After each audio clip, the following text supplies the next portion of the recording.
When administrators pulled up to Sequoia High School on Thursday morning, they weren't expecting to see this. The school's beautiful, and there was just extremely trashed.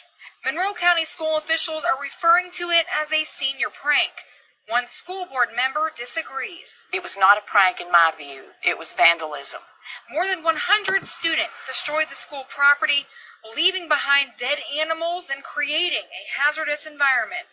And they poured marbles and oil and things on the floor and then covered it with hay, so it was very dangerous, very slippery.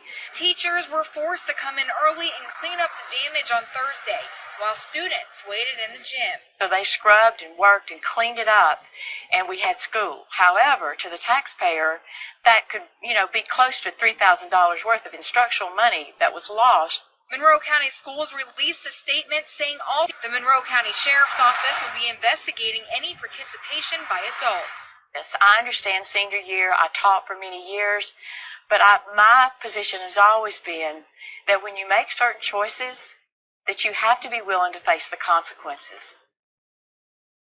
Pastors have already gone out into the city. It didn't make national news, but there is something on the web that shows pastors, several hundred pastors, kneeling down and praying in Baltimore, right in the street. And we actually saw that today in a meeting that we're in, and we'll show that tonight at the event that we're hosting here, which is being hosted by First Baptist of Orlando.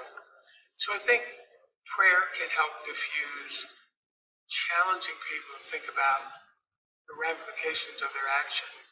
But I think the anger won't subside permanently unless people see that there is some movement toward real structural change.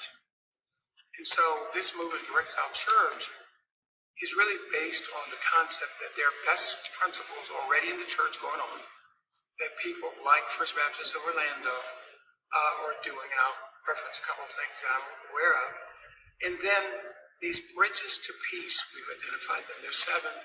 They're prayer and reconciliation meetings. Secondly, there are reaching out to the poor and needy. Tomorrow, the Billy Graham Evangelistic Association will talk about adopt-a-block programs and things that they're doing in the community. Third, there is civic engagement that has to happen. People got to vote their own values. So if the system is messed up at a certain level and point in America, we can change it. Fourth, we think education reform. If you can't read, you can't get out of elementary school, undamaged. And the old story, test scores from the 3rd grade are used to project how many prison cells we need to open up. So education reform has got to be a bridge to peace. Economic development is also bringing jobs back to the hood, is really, really critical for us. We've got to see that happen.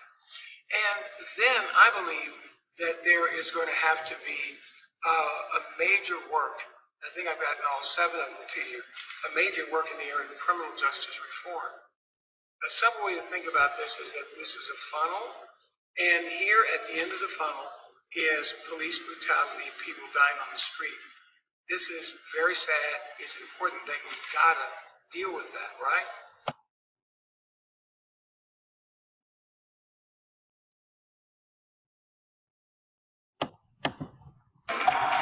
We had some big tornadoes on Wednesday, especially around the Oklahoma City area. Look at that video, just debris flying all over the place, and these things were absolutely textbook supercells. Notice the power flash there, by the way. Check out what this storm looked like on radar. Just unbelievable as it was heading into Norman, just west of Norman. Great view of the storm there from the terminal Doppler at the airport. Now, we've got another couple days of severe weather on tap. Now, for Thursday, it's not going to be as bad as it was on Wednesday, but the threat does shift a little bit farther toward the north. It's certainly not going to be a 0 severe weather threat day, all right? There is going to be at least some damaging wind and hail, if not a couple of tornadoes. Friday, we've also got a chance for a few tornadoes in the southern plains. A lot of the same spots that got hit on Wednesday.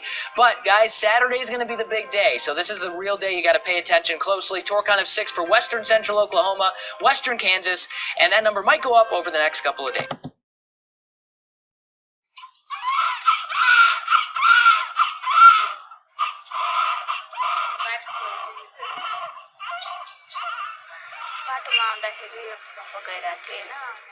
I was in labor and in a taxi on my way to the hospital when the earthquake hit. I was very scared. The road was shaking. Houses were collapsing.